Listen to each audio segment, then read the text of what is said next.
YouTube, what up, though? It's your boy Midwest Mellow, back with another video that I wish could be under better circumstances. I just want to talk about the NBA for a second. The Bucks, they boycotted Game 5 against the Orlando Magic due to Jacob Blake, an unarmed black male, being shot in his back 7 times by Kenosha, Wisconsin police, and that left him paralyzed from the waist down. And then after, uh, when the people were out protesting, there was a white armed teenager. He was armed with an assault rifle. He shot and killed 2 protesters and was able to walk right past the police, make it all the way home before being arrested. Uh, Obviously, this is not right. And so the Lakers and the Clippers have voted to postpone or cancel the playoffs in the bubble. Um, they were the only 2 teams to do so. I'm not sure why the Bucks didn't, but I mean we know that they canceled Game 5 due to that because that hit close to home for them. They play in Milwaukee, and Kenosha, Wisconsin is only about 30 to 40 minutes away from them. So that's their home state. So I know they felt somewhat obligated to postpone their game, but also I know that there's a lot of genuine feelings about the racial inequalities and things like that. Bucks guard George Hill stated that we are tired of the killings and the injustice, as we all are. And I applaud the Clippers and the Lakers being some of the best teams and being 2 teams that had a huge chance of winning the NBA Finals to actually decide to just pull back from the bubble. Um, but they were the only teams to do so at that time, and they're still having meetings. Um, I was actually just looking at ESPN, and I got word that they have actually voted to continue the playoffs. So I don't know if the Lakers and Clippers will take a step back, or if because that everyone voted to play, that they'll just play too. Um, but I just wanted to give y'all some clips on what people thought about the situation. Stephen A. He always talks about uh, racial inequality. He talked about how this teenager was able to kill 2 people, walk right past police, make it all the way home, and then he was arrested. And he was basically saying that if someone that had the same skin color as him, you, me, any black person, that they don't get that luxury. They don't get that opportunity. If the police see you with the gun, they're probably going to shoot you. They're not going to just ignore you. Uh, he talked about Dylan Roof killing all of those people, and then they actually get him in custody and take him to jail when he's basically should have been labeled as armed and dangerous. They took this man to McDonald's or Burger King or wherever it was and got him some food while they beat the crap out of us, and sometimes they don't even beat the crap out of us, they just kill us. You see what I'm saying? So I definitely agree with Stephen A. Smith on that. Um this the racial injustice and inequality, it must end. It must end at all costs. Some person that had takes that I didn't like was obviously Skip Bayless. The statements that he made on this topic kind of made me look at him different. He always says outlandish things about players and different things like that, but this really just kind of made me feel away.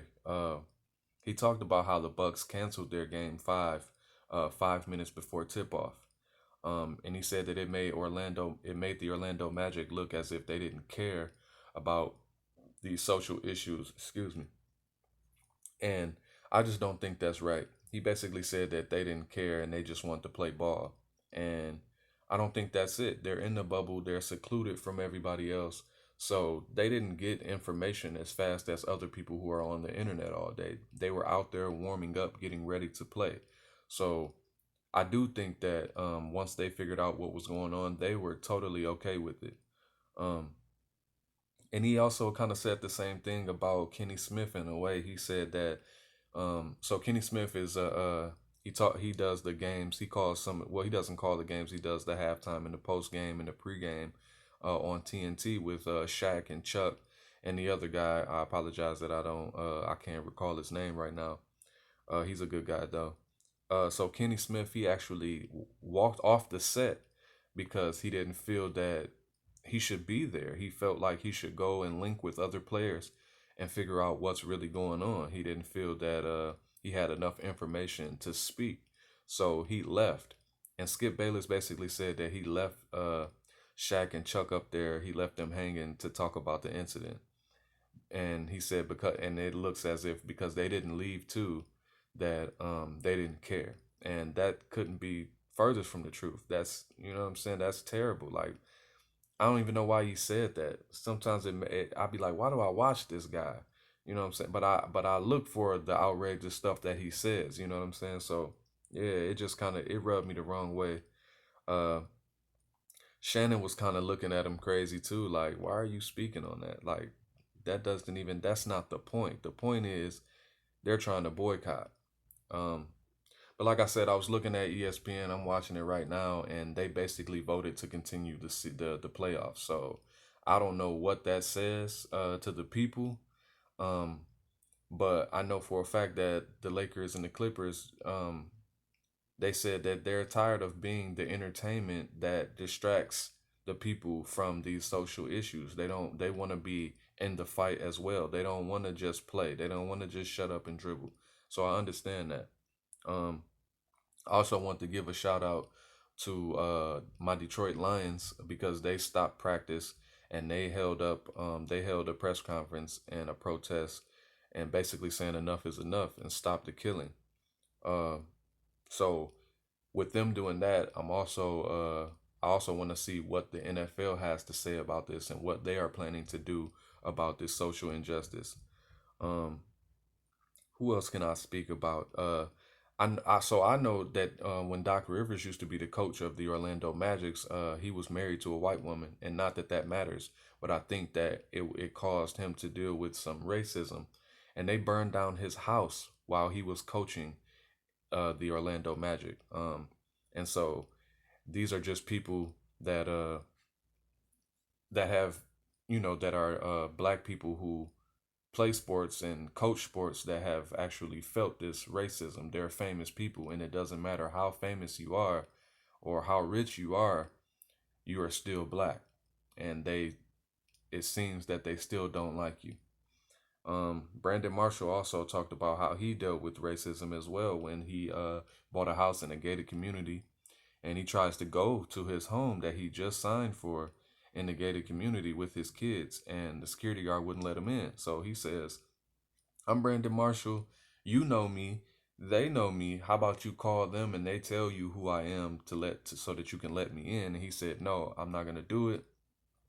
And he told him that he was gonna call the police. And so he just basically kind of felt that, if they call the police, who knows what's gonna happen? They'll probably shoot me in front of my kids. So I totally understand that. And this type of stuff should never ever be tolerated. And I really think that now enough is enough. So if they're gonna continue the playoffs, I can't say that I'm gonna watch it. So you probably won't get any NBA content from me. Uh, I don't want to cover anything at this point because there's a lot of people speaking out in the NFL, the NBA, and the MLB about this, and they're saying that we're tired. We're tired of being the entertainment while all of this stuff is going on. We want to speak out as well. So um, that's all I really got. Um, I can't believe that they're actually going to continue the season. It's not right. Too many people have spoke up on it. So I'm anxious to see what other pro sports are going to do. There's also been a lot of college teams that have stopped what they're doing to speak out as well. I know Clemson is out there, and they're one of the teams that in the NCAA who did not want to cancel their season due to COVID. So I get not wanting to stop for COVID, but they should definitely want to stop for social justice. So I'm up out of here, man. This None of this makes sense to me right now. Everybody's tired of this. So we'll see if there's gonna be more negotiations. I really do hope that they cancel this. It was a disaster from the beginning, but just because I did love sports, I was gonna watch, but this is not it. So I'm up out of here. Deuces.